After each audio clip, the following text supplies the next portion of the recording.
नमस्कार विद्यार्थियों, मैं संजय रोयल स्वागत करता हूं स्पेशल ई लर्निंग क्लास में आपका। आज की क्लास कक्षा 10 है, हिंदी वर्ग विज्ञान जो है उसमें हम 5वां जो अध्याय पढ़ रहे थे उसको हम आगे पढ़ेंगे। इसमें हम पढ़ेंगे एल्काइन का नामकरण जो है उनके बारे में। अब इससे पहले हमने एल्केन और एल्कीन का नामकरण जो है वो हमने पढ़ लिया था। एल्केन के नामकरण में कुछ विशेष जो नियम थे वो हमने देखे थे। जैसे एक यौगिक, एक उदाहरण जो है वो ले लेते हैं। जैसे एल्केन श्रेणी का एक यौगिक है CH2 CH3 CH2 CH CH2 CH CH3। इस तरह से एक यौगिक जो है वो हम ये मान लेते हैं जहाँ पर इसमें ये श्रृंखला जो है वो जुड़ी हुई है। अब इसमें हमने नियम पढ़ा था, सबसे पहले लंबी से लंबी जो श्रृंखला होती है उसका चयन करते हैं। अब इसमें इस आधार पर देखें, जैसे ये 5 कार्बन की श्रृंखला है और ये जो है वो 6 कार्बन की श्रृंखला है, तो ये सीधी श्रृंखला होते हुए भी मुख्य श्रृंखला जो हो ये मानी जाएगी, क्योंकि इसमें 6 कार्बन आ रहे हैं। बाकी यदि हम इसमें देखें तो ये 5 कार्बन की है, ये 3 कार्बन की है, ये 5 कार्बन की है, ये 4 कार्बन की है, ये 6 कार्बन वाली श्रृंखला है, तो इसको हम मुख्य श्रृंखला मानते हैं। और मुख्य श्रृंखला से बाहर जो समूह रह जाते हैं उनको हम मानते हैं प्रतिस्थापी समूह। और फिर उसके बाद में पहले प्रतिस्थापियों का नाम लिखते हैं और फिर उसके बाद में उसे मुख्य श्रृंखला जो है उसका नाम हम लिख देते हैं। अब इसमें जैसे ये प्रतिस्थापी जो है वो ये 2 हो गए। ये जो प्रतिस्थापी है इसको सारणी जो है वो आपको बताई हुई है, इसको कहा जाता है एथिल। 2 कार्बन वाला प्रतिस्थापी होता है एथिल और 1 कार्बन वाला जो है वो है मेथिल। तो सबसे पहले प्रतिस्थापियों का नाम लिखते हैं। अब प्रतिस्थापी यदि 1 से ज़्यादा हों तो उन प्रतिस्थापियों का स्थान जो है वो और बताना पड़ता है। तो स्थान बताने के लिए हमें इस श्रृंखला में नामांकन जो है वो करना पड़ेगा, या इनको नंबर देना पड़ेगा कि 6 कार्बन जो है उनमें से कौन सा कार्बन कौन से नंबर पे आता है। तो नामांकन जो है उसके लिए नियम आपको बताया था। नामांकन का नियम ये है कि सबसे पहले जो है उस ओर से नंबर दिया जाए जिस ओर से श्रृंखला में कार्बन जिसके ऊपर प्रतिस्थापी समूह जुड़ा हुआ हो उसको कम से कम नंबर मिले। अब इस ओर से देते हैं तो प्रतिस्थापी जो है वो आएगा कौन से नंबर पे, तीसरे नंबर पे, जबकि इस ओर से नंबर देते हैं तो दूसरे पर ही आ जाता है। तो कम नंबर जो है वो इस ओर से मिल रहा है, इसलिए नंबरिंग जो है वो इस ओर से हम करेंगे 1 2 3 4 5 और 6। और फिर उसके बाद में जो है वो प्रतिस्थापियों का नाम लिखेंगे। प्रतिस्थापियों का नाम लिखने का भी एक नियम है, जो अल्फाबेट में ABCD में पहले आए उसे पहले लिखते हैं, बाद में आए उसे बाद में लिखते हैं। ये E से शुरू होता है, ये M से, तो इसके अनुसार ये पहले लिखा जाएगा। और इसका स्थान जो है वो कौन सा है, 4। तो स्थान हम दर्शाएंगे 4 लगाकर और उसके बाद में इस प्रतिस्थापी का नाम लिख देंगे एथिल। तो 4 एथिल कोमा नंबर 2 पे है मेथिल, तो ये हो गया 2। ये ध्यान में रखें, चाहे मेथिल दूसरे पर है लेकिन नाम लिखते हैं तो उसमें मेथिल बाद में आएगा, क्योंकि अल्फाबेट के अनुसार इनको लिखा जाता है। और फिर उसके बाद में इस मुख्य यौगिक का नाम लिखते हैं। मुख्य यौगिक जो है इसमें 6 कार्बन है, तो 6 कार्बन के लिए हम लिखेंगे हेक्स, और इसमें केवल एकल बंध आ रहे हैं इसलिए लिखेंगे हेक्सेन। तो ये हो गया 4 मेथिल हेक्सेन। इसी तरह से और भी कई जो और उदाहरण है वो हमने पढ़ लिए थे, तो इसको हम दोबारा से नहीं पढ़ेंगे। इसके बाद में एल्कीन श्रेणी का जो नामकरण है उसके नियम हमने पढ़ लिए थे। एल्कीन श्रेणी यानी ऐसे कार्बनिक यौगिक जिनमें एकल बंध की बजाय कहीं ना कहीं पर एक द्विबंध पाया जाता है। अब इसका भी उदाहरण जैसे हम देख लेते हैं, एक CH3 CH2 CH2 CH3 और ये डबल बॉन्ड CH2 ये लगा दिया। अब इसमें भी लंबी से लंबी श्रृंखला का चयन करेंगे, लेकिन वो श्रृंखला जो है जो मुख्य श्रृंखला मानी जाएगी उसमें द्विबंध होना जरूरी है, उसको ध्यान में रखेंगे। अब जैसे यहाँ पर लंबी श्रृंखला जो है वो बन रही है 5 कार्बन की, और ये जो श्रृंखला है वो बन रही है केवल 4 कार्बन की, चाहिए मान ले बात एक ही है। लेकिन मुख्य श्रृंखला जो है ये छोटी है, 4 कार्बन वाली है, लेकिन फिर भी द्विबंध जो है वो 4 कार्बन वाली श्रृंखला में आ रहा है, इसलिए मुख्य श्रृंखला इसे ही मानना पड़ेगा। तो ये मुख्य श्रृंखला हो गई, और बाहर जो समूह बच गया वो हो गया प्रतिस्थापी समूह है। अब इसके बाद में इसका नंबर जो है वो देते हैं। नंबर जो है उसमें भी ध्यान में रखें, प्रतिस्थापी समूह है को ध्यान में बाद में रखा जाता है, पहले ध्यान में रखा जाता है द्विबंध को। द्विबंध को कम नंबर मिलना चाहिए, या द्विबंध जिस कार्बन पर है उसे कम नंबर मिलना चाहिए। अब इस ओर से यदि हम नंबर दें 1 2 3 4 तो पहले कार्बन पर ही आ जाता है द्विबंध। इस ओर से देते हैं तो तीसरे कार्बन पर आता है, इसलिए नंबर इस ओर से दिया जाएगा और नंबरिंग यूं हो जाएगी 1 2 3 4 और ये हो गया समूह है। अब हम इसका नाम लिखेंगे। नाम लिखेंगे तो पहले प्रतिस्थापी का नाम लिख दें। नंबर 2 पे है प्रतिस्थापी एथिल, 2 कार्बन वाला प्रतिस्थापी एथिल होता है, तो एथिल। और उसके बाद में इसमें कार्बन कितने हैं? 4 हैं, इसलिए इसमें क्या लिखेंगे हमें? ब्यूट। और द्विबंध है इसलिए क्या लिखेंगे? ईन। तो ये हो गया 2 एथिल ब्यूटेन। अब इसमें एक चीज और, ईन यानी द्विबंध कहाँ पर है वो और दिखाना है। तो द्विबंध जो है वो पहले कार्बन पर है, इसलिए 1 और लगाएंगे साथ में। ये 1 मुख्य श्रृंखला से पहले जो लिखा है वो ईन या आइन यानी द्विबंध या त्रिबंध के स्थान को दर्शाता है। तो ये हो गया एक एल्कीन श्रेणी का यौगिक जो है उसका उदाहरण। अब इसके बाद में यहां तक हमने कल पढ़ लिया था। इसके बाद में हम तीसरी जो श्रेणी आती है एल्काइन श्रेणी, उसका नामकरण पढ़ेंगे। पहले एल्काइन श्रेणी की विशेषताएं देख लें। एल्काइन श्रेणी जो है उसमें जो यौगिक होते हैं उनमें कार्बन और कार्बन के बीच में त्रिबंध पाया जाता है। इनका जब भी हम नाम लिखते हैं तो नाम के आगे अंत में जो अनुलग्न लगता है वो लिखा जाता है आइन, यानी जब हम इनका उच्चारण करेंगे तो आइन की आवाज आएगी। एथाइन, प्रोपाइन, ब्यूटाइन, पेंटाइन, इस तरह से नाम आएगा। और ये जो हैं इनमें त्रिबंध है, इसलिए ये असंतृप्त यौगिक होते हैं। त्रिबंध वाले यानी एल्काइन श्रेणी के हाइड्रोकार्बन जो है वो असंतृप्त होते हैं, क्योंकि हर कार्बन की संयोजकता पूरी जो है वो 4 परमाणुओं से नहीं होती, 4 से कम परमाणुओं से ही हो जाती है। तो ये, और इनका जो सामान्य सूत्र होता है वो होता है CnH2n-2। कार्बन की संख्या जितनी भी है हाइड्रोजन की संख्या उसकी उस संख्या के दुगुने से 2 कम होगी। ठीक है, तो ये जो है वो तो हमने सामान्य रूप से पढ़ लिया था। अब नामकरण की बात करें। एल्काइन श्रेणी के नामकरण के नियम वो नियम हैं जो एल्कीन श्रेणी के लिए लागू होते हैं। जो नियम द्विबंध के लिए लागू होते हैं सेम वो नियम जो है वो त्रिबंध के लिए लागू होंगे। इसलिए एल्कीन श्रेणी के जो भी हमने पढ़े थे उससे आगे जो है एल्काइन श्रेणी के नामकरण में भी वही ध्यान में रखना है। तो इनको हम उदाहरण जो है अपनी बुक में जो दिए हुए हैं उनके द्वारा देखते हैं। एक और ध्यान में रखना है, एल्कीन और एल्काइन श्रेणी के जो यौगिक होते हैं उनमें सबसे कम कार्बन वाला जो यौगिक होता है उसमें भी कम से कम 2 कार्बन जरूर होते हैं। अब 2 कार्बन वाला यौगिक जो है वो सबसे छोटा यौगिक होगा। 2 कार्बन वाला यौगिक न्यूनतम यौगिक होगा, यानी कम से कम 2 कार्बन तो होने ही चाहिए। यानी 1 कार्बन के लिए हम मेथ लिखते हैं तो एल्केन श्रेणी में तो 1 कार्बन वाला यौगिक हो सकता है जिसका नाम मेथेन हो जाता है। बाकी एल्कीन श्रेणी में या एल्काइन श्रेणी में 1 कार्बन वाला यौगिक है, यानी मेथीन, मेथाइन, इस तरह का यौगिक कभी भी नहीं होगा, क्योंकि द्विबंध के लिए कम से कम 2 कार्बन या त्रिबंध के लिए कम से कम 2 कार्बन होने जरूरी हैं। इसलिए पहला जो यौगिक होगा एल्कीन श्रेणी का वो होगा एथीन, और एल्काइन श्रेणी का जो यौगिक होगा वो होगा एथाइन। अब इसका इसको हम उदाहरणों से देखते हैं। जैसे एक एग्जांपल सबसे छोटे वाले कार्बन की यही बात कर लें। एक का ये यौगिक कार्बन के बीच में त्रिबंध है और एक संयोजकता हाइड्रोजन पूरी कर रहा है। अब इसका नाम हम लिखेंगे तो पहले लिखेंगे पूर्व लग्न 2 कार्बन के लिए एथ, और फिर उसके बाद में इसमें संधि करेंगे आइन। त्रिबंध के लिए आइन लिखते हैं, एक साथ लिख दें तो हो जाएगा एथाइन। 3 कार्बन वाला यौगिक CH ट्रिपल बॉन्ड CH3, ये हो गया। इसका नाम हम देखें तो इसमें त्रिबंध जो है वो यहाँ पर आ रहा है।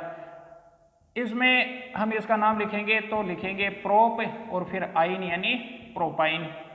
एक और यौगिक यहाँ पर आगे हम आते हैं, कार्बन की संख्या बढ़ा के 4 कर दें, CH triple bond CH2 CH3। अब इसका नाम लिखेंगे तो इसमें 4 कार्बन आ रहे हैं इसलिए ब्यूटे, और फिर आइन जोड़ देंगे तो ये हो गया ब्यूटाइन। अब यहाँ पर ये जो त्रिबंध है उसका स्थान और दिखाना पड़ेगा। प्रोपाइन तक तो कोई दिक्कत नहीं है, एथाइन में तो द्विबंध होता है 2 कार्बन के बीच में, तो निश्चित सी बात है कि एक ही जगह होगा। प्रोपाइन में देखें तो उसमें जो है वो त्रिबंध या तो यहाँ हो सकता है या यहाँ हो सकता है। और नियम यह है कि त्रिबंध वाले कार्बन को नंबर जो है वो कम मिले। अब यदि यहाँ पर है तो नंबरिंग इस ओर से हो जाएगी, यहाँ पर है तो इस ओर से हो जाएगी, तो भी कोई दिक्कत नहीं है। यानी प्रोपाइन में त्रिबंध आना है तो पहले कार्बन पर ही आना है। लेकिन ब्यूटाइन में स्थितियां अलग हो सकती हैं। ब्यूटाइन ये भी है, और दूसरा उदाहरण हम देखें CH3C triple bond C CH3, ये भी ब्यूटाइन ही है। इसमें भी 4 कार्बन है और त्रिबंध है, इसलिए आइन हो गया, तो ब्यूट प्लस आइन। तो अब इसमें लेकिन ये यौगिक अलग है, क्योंकि इसमें स्थिति जो है वो बतानी पड़ेगी। स्थिति के लिए सीधा सा नियम है त्रिबंध वाले कार्बन को नंबर कम दें, तो इस ओर से हम नंबर देंगे 1 2 3 4, ये हो गया, और ये हो गया 1 ब्यूटाइन। इस ओर से देंगे, इसमें देंगे तो 1 2 3 4, ये हो गया 2 ब्यूटाइन, ये यौगिक हो गया। अब हम कहें कि यहाँ पर ले आए तो नहीं होगा, क्योंकि यदि हम इस तरह का यौगिक बना लें CH3 CH2 C triple bond CH3, तो अब नंबरिंग त्रिबंध वाले कार्बन को कम दी जाती है, तो इसलिए नंबर इस ओर से दे दिया जाएगा। तो ये और ये तो एक ही बात है, इसमें यहाँ से नंबर दे रहे हैं, इसमें यहाँ से नंबर दे रहे हैं। नियम ये कहता है कि त्रिबंध वाले कार्बन को नंबर जो है वो कमे मिले। तो ये ब्यूटाइन का हो गया। अब इसके बाद में कुछ और एग्जाम्पल जो हैं वो दे रखे हैं, आपकी बुक वगैरह में दे रखे हैं, या नोट्स वगैरह आपको करवाए हुए हैं, उनके अनुसार जो है आपको अवेलेबल करवा दिए, उनको देख लेना। अब यहाँ पर तो ये सीधी सीधी श्रृंखलाएँ हैं। एक और उदाहरण, हम इसमें प्रतिस्थापी समूह जुड़ें तब नियम क्या लागू होंगे, तो वही नियम जो एल्कीन की श्रेणी के लिए है वही नियम यहाँ भी लागू होंगे। जैसे यहाँ पर देखें CH3 CH2 CH2 C triple bond CH3, ये यौगिक हो गया। इसका नाम दें तो नंबर इस ओर से दें 1 पेंटाइन, कोई दिक्कत नहीं है। अब मान लें हम यहाँ पर इस चीज़ को एक H यहाँ पर हट जाए और यहाँ पर CH3 जुड़ जाए, तो अब ये यौगिक जो है वो क्या हो जाएगा, श्रृंखला, सबसे लंबी श्रृंखला का चयन करें जिसमें त्रिबंध उपस्थित हो। ये 5 कार्बन की श्रृंखला, ये भी 5 कार्बन की श्रृंखला, और ये 3 कार्बन की श्रृंखला। तो ना तो ये लंबी है ना इसमें त्रिबंध है, इसलिए ये तो मुख्य श्रृंखला हो ही नहीं सकती। इसमें इन दोनों में त्रिबंध भी है और कार्बन संख्या भी बराबर है, तो कोई सी भी एक ले लें। मान लें हम ये मान लेते हैं ये मुख्य श्रृंखला हो गई, ये बाहर बच गया तो वो हो गया प्रतिस्थापी। अब पहले प्रतिस्थापी का नाम लिखते हैं और उसका स्थान देते हैं। अब यहाँ पर एक चीज जो ध्यान में रखें कि नंबर देते समय प्रतिस्थापी का स्थान जो है वो महत्वपूर्ण नहीं होता। नंबर देते समय महत्वपूर्ण चीज जो है वो त्रिबंध होता है। त्रिबंध को कम नंबर मिलना चाहिए। जैसे इस ओर से हम नंबर दें तो प्रतिस्थापी को कम नंबर मिल रहा है, इस ओर से दें तो त्रिबंध को कम नंबर मिल रहा है, तो त्रिबंध को ही कम नंबर मिलना चाहिए, नियम ये है। तो 1 2 3 4 और 5। अब त्रिबंध को नंबर कम भी इस ओर से मिल गया, प्रतिस्थापी समूह चौथे कार्बन पर आ गया। अब चाहे जहां भी आया हो नाम प्रतिस्थापी का लिखा पहले जाएगा, तो ये है 4 मेथिल, और फिर इसके बाद में इसका नाम जो है आगे और जोड़ दें तो वो हो जाएगा 4 मेथिल। मुख्य श्रृंखला में 5 कार्बन, इसलिए पेंट और आइन, तो पेंटाइन, ये इस तरह से हो गया।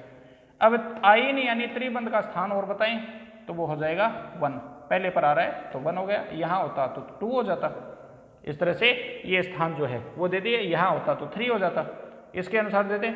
अब यहाँ पर एक चीज और देखें, जैसे मान लें यहाँ मान लें हम त्रिबंध है, ठीक है, तो इसके अनुसार मान लिया, लेकिन अब प्रतिस्थापी समूह जो हो जुड़ेगा नहीं, तो इसके अनुसार इसको रहने दें। अब एक चीज इसमें थोड़ी सी चेंज करके और देखते हैं, ठीक है। ये प्रतिस्थापी समूह जो है वो CH3 यहाँ पर जुड़ा हुआ है, यहाँ पर हम इसमें जोड़ देते हैं CH2 CH3। अब यौगिक ये हो गया। अब इसके अनुसार देखें और त्रिबंध जो है वो यहीं पर है, यही मानकर चलते हैं। अब इसमें मुख्य श्रृंखला जो है उसकी बात करें तो मुख्य श्रृंखला अब यहाँ पर 5 कार्बन की नहीं रही, कितने की हो गई, 6 की हो गई, ये ध्यान में रखें। तो 6 की हो गई और प्रतिस्थापी समूह जो है वो अब ये हो गया। तो अब स्थान देंगे तो इस ओर से ही देना पड़ेगा क्योंकि इस ओर से पहले पर ही आ रहा है, तो ये हो जाएगा इसके अनुसार नंबर 1 2 3 4 5 और 6। तीसरे पर आ रहा है मेथिल, नहीं सॉरी चौथे पर आ रहा है मेथिल, तो 4 मेथिल। लेकिन अब ये 1 पहले कार्बन पर आइन है इसलिए 1 लिख दिया, लेकिन अब ये पेंट नहीं, क्या हो गया, हेक्स, तो यह हो गया 1 हेक्साइन। तो इस तरह से इनका नामकरण करते हैं। एक और उदाहरण जो किताब में दे रखा है उसी के अनुसार देखें, आसान सही है। CH2 Cl CH2 C triple bond A CH, ये एक यौगिक हो गया। अब इस यौगिक के अनुसार हम देखें, इसका नामकरण करें तो नामकरण में सीधा सही है। 4 कार्बन की मुख्य श्रृंखला है, Cl तो प्रतिस्थापी समूह होता ही है, 4 कार्बन की मुख्य श्रृंखला है ये। नंबर देंगे त्रिबंध को कम, 1 2 3 4, पहले पर ही आ गया। ये है क्लोरो, प्रतिस्थापी समूह है, स्थान है इसका नंबर 4, तो ये हो गया 4 क्लोरो और 1 ब्यूटाइन।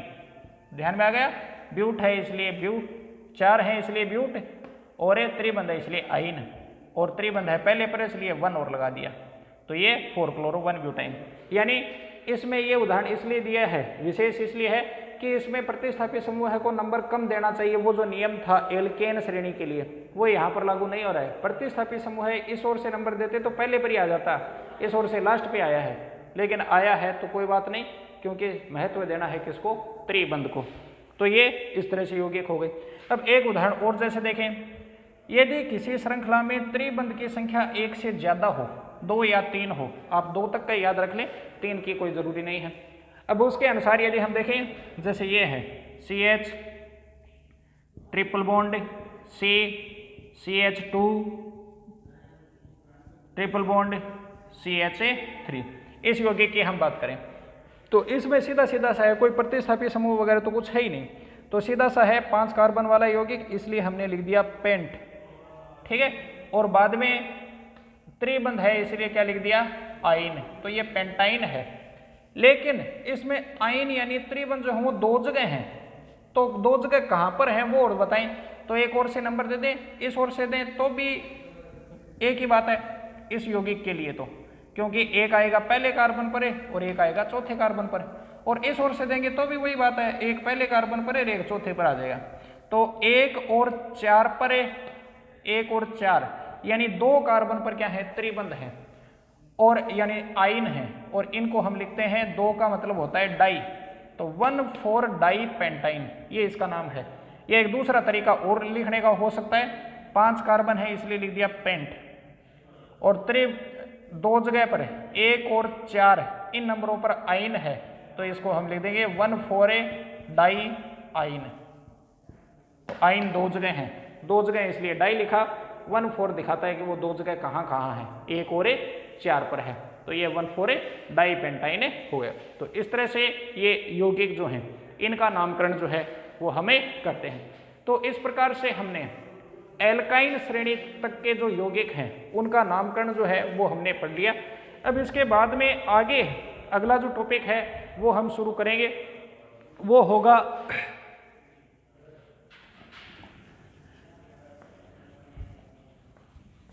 एक मिनट मिटा देता हूं मैं, अगला जो टॉपिक है वो हम पढ़ेंगे कार्बन के अपर रूप जो होते हैं उनके बारे में। अब ये कार्बन के अपर रूप जो हैं वो क्या होते हैं, किन्हें हम कार्बन के अपर रूप कहते हैं, उनकी परिभाषा और उनके प्रकार वगैरह जो हैं उनको पढ़ेंगे। लेकिन उससे पहले जो मुख्य चीज इस पाठ में है वो इन यौगिकों का नामकरण ही होता है, तो उनको उसके अनुसार ही ध्यान में रखोगे। अब नामकरण में ये जो है वो हमने नामकरण जो है वो पढ़ा है कुछ सामान्य यौगिकों का, इसके अलावा कई बार कुछ चक्रीय प्रकार के यौगिक जो है उनके बारे में और पूछ लिया जाता है, तो उसको और ध्यान में रखोगे। और इसके अलावा कई बार रूढ़ नाम पद्धति जो है वो दी हुई आती है, कई यदि आपके पास बुक अवेलेबल है तो उसमें आप लास्ट में प्रश्न उत्तर वगैरह देखोगे तो उसमें वो चीजें आ जाती हैं। जैसे प्रश्न आ गया, कई बार पूछ लेते हैं कि नियोपेंटेन जो है एक यौगिक है, नियोपेंटेन। अब ये आइसो नियो वगैरह ये जो लगाते हैं ना, ये रूढ़ नाम पद्धति के अनुसार है, तो नियोपेंटेन का हमें नाम लिखना है। और एक होता है आइसोपेंटेन मान लें। अब इनमें नियोपेंटेन और आइसोपेंटेन दोनों यौगिकों की बात कर रहे हैं, तो इसमें नियो और आइसो ये विशेष चीजें हैं। नियो का अर्थ क्या होता है ये ध्यान में रखें, नियो का अर्थ होता है 4 कार्बन जो इस तरह से जुड़े हुए हों, ऐसा कोई समूह है यदि प्रेजेंट होता है किसी यौगिक में तो उसको हम नियो कहते हैं। और आइसो का मतलब होता है 3 कार्बन जुड़े हुए हों इस प्रकार से, ये जो समूह है वो नियो है, ये जो समूह है वो आइसो है, ठीक है। तो इसके अनुसार ये श्रृंखला बना ली 4 कार्बन, नियो का मतलब ये 4 कार्बन इस तरह से जोड़ दिए। अब आगे देखें क्या लिखा है, पेंटेन। पेंटेन का मतलब होता है 5, तो 4 तो इस नियो में ही आ गए, नियो लिखते ही 4 तो आ ही गए। एक कम रहा तो वो एक यहां पर और जोड़ दिया, टोटल 5 कार्बन हो गए। यूं नहीं है कि ये नियो लगाने के बाद में 5 कार्बन जोड़े, 4 तो नियो में आ चुके हैं, एक और बचा है वो जोड़ दिया। अब कार्बन की श्रृंखला जो संयोजकता है वो पूरी कर दें। संयोजकता पूरी करेंगे तो इस कार्बन में तो चारों पूरी हो रही हैं, इस कार्बन की 3 कम, इसकी भी 3 कम, तो सब में CH3 3 H जुड़ जाएंगे इस तरह से। यहाँ जोड़ दें चाहे इस और जोड़ दें, इसको लिखने में यूं भी लिख सकते हैं, बात एक ही है ये। तो ये इस तरह से लिख दिया। आइसोपेंटेन की संरचना बनाएं। आइसो का मतलब ये तो है ही, और आइसो में 3 कार्बन तो आ ही गए, कार्बन बचा कितना 2, पेंटेन माने 5 होता है, तो 2 कार्बन बच गए, तो 2 कार्बन यहाँ और जोड़ दें और सबकी संयोजकताएं पूरी कर दें। इसकी 3, इसकी देखें 3 कम है, इसकी भी 3 कम है, इसमें 1 जोड़ दिया, इसमें 2 जोड़ दिए, इसमें 3 जोड़ दिए, ये हो गया आइसोपेंटेन।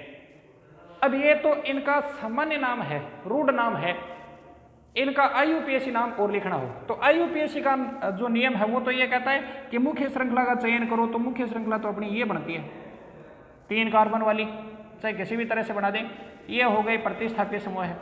अब जो नियम थे IUPAC के वो लगा दें।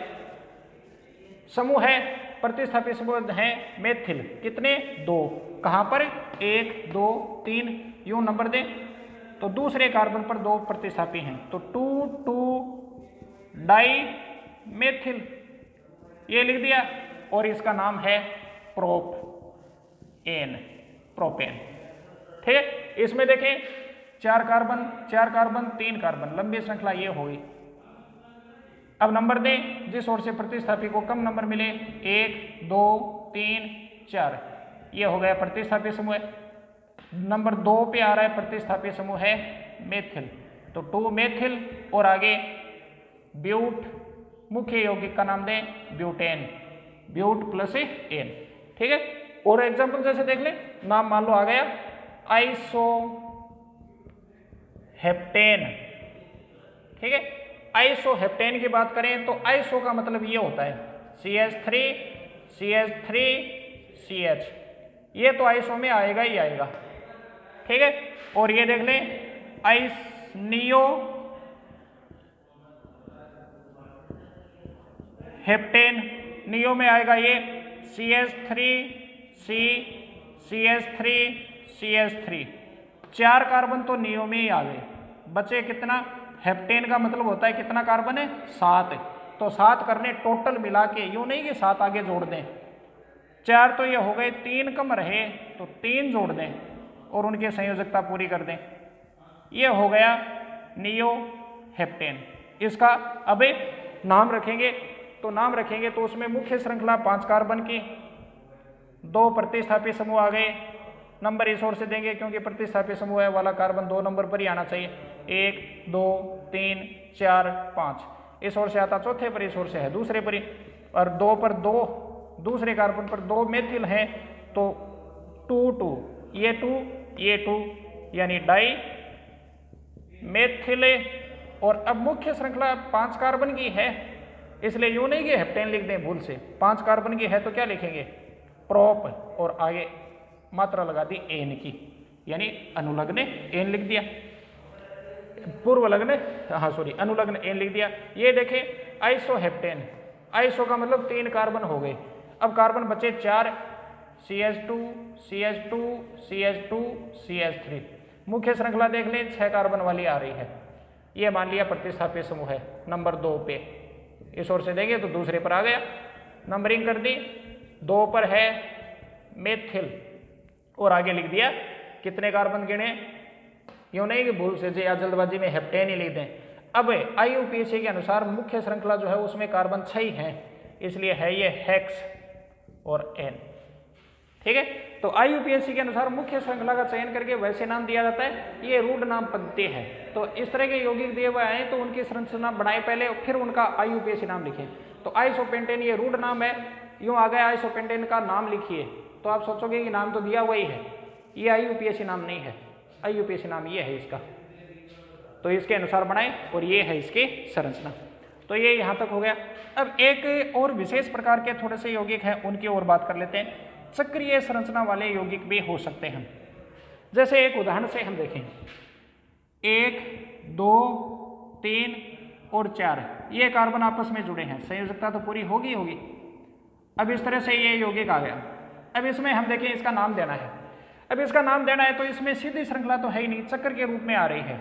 और कार्बन कितने इसमें 4 के लिए हम लिखेंगे ब्यूट और एकल बंध है इसलिए एन, तो ये ब्यूटेन हो गया।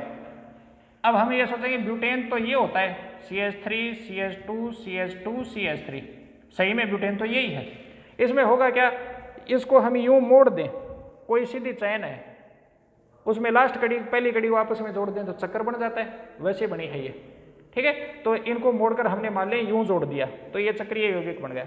अब इसका नाम ब्यूटेन है तो इसका नाम फिर थोड़ा चेंज करना पड़ेगा, इसलिए चक्रीय संरचना में यदि 4 कार्बन वाला यौगिक है तो ब्यूटेन तो है ही, चक्रीय बताने के लिए उसके साथ में हम लिखते हैं साइक्लो। तो चक्रीय यौगिकों का जो नामकरण करते हैं ना तो उसमें साइक्लो लगाते हैं, ठीक है। मान ले एक यौगिक आ गया साइक्लोहेक्सेन की संरचना लिखिए, ठीक है। तो साइक्लोहेक्सेन, साइक्लो का मतलब चक्कर है और हेक्सेन का मतलब कितने कार्बन 6, तो एक चक्कर में 1 2 3 4 5 6 कार्बन जोड़ दिए और यूं से बंध है एकल बंध बना दिया, तो ये हेक्सेन और चक्कर में आ गए साइक्लोहेक्सेन।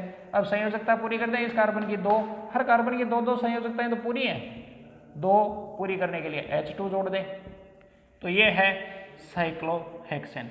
तो चक्रीय यौगिकों का नामकरण करने का तरीका ये है, सीधा सा है, उनमें गिन लें कितने कार्बन हैं। 2 वाले तो चक्रीय यौगिक हो ही नहीं सकते, कम से कम 3 तो होंगे ही होंगे, चक्कर 3 का ही तो बनेगा। तो इसका मतलब उसके अनुसार चक्रीय यौगिक जो है वो शुरू होंगे प्रोपेन से या साइक्लोप्रोपेन से। तो 3 है तो प्रोपेन लिख दें, 4 है तो ब्यूटेन लिख दें, 5 है पेंटेन लिख दें, 6 है हेक्सेन लिख दें और उससे पहले साइक्लो और लगा दें। ये चक्रीय यौगिकों का नामकरण हो गया। तो इस तरह से हमने इनमें जितने भी प्रकार के जो यौगिक हैं, कार्बनिक यौगिक या हाइड्रोकार्बन जो है चक्रीय अचक्रीय, उनका नामकरण जो है वो कैसे लिखा जाता है उसको ध्यान में रखा। एक चीज साइक्लोहेक्सेन महत्वपूर्ण है। एक और इसी तरह का एक यौगिक और आता है, लेकिन उसमें बीच में द्विबंध होते हैं, असंतृप्त चक्रीय यौगिक, यूं इस तरह से दिए हुए आते हैं, तो उनमें ये चीज आएगी कि यहाँ पर द्विबंध है तो इसका यौगिक क्यों नहीं कि बंध को स्थान देंगे, इसका नाम ही है, इसका नाम होता है, ये जो यौगिक हमने लिखा है इसको कहते हैं बेंजीन। तो बेंजीन की संरचना ये होती है, ये भी महत्वपूर्ण है, इसको ध्यान में रख लेना। साइक्लोहेक्सेन है उसमें सब जगह एकल बंध होता है और बेंजीन है उसमें एक जगह एकल एक जगह द्विबंध, फिर एकल बंध फिर द्विबंध, फिर एकल बंध फिर द्विबंध, इस तरह से होते हैं। चाहे यहाँ लगा दो तो भी बेंजीन है, चाहे यहाँ लगा दो एक छोड़कर एक तो भी बेंजीन है। तो इस तरह से इन कार्बनिक यौगिकों का नामकरण, अलग अलग प्रकार के कार्बनिक यौगिकों का नामकरण जो है वो आज की क्लास में हमने पढ़ा। फिर इस पाठ के जो बचे हुए भाग हैं, बचे हुए जो बिंदु हैं, टॉपिक हैं, जैसे कार्बन के अपर रूप और कुछ विभिन्न प्रकार के कार्बनिक यौगिक जो हमारे दैनिक जीवन में काम में आते हैं, उनको हम अगली क्लास में पढ़ेंगे। आज के लिए इतना ही, धन्यवाद।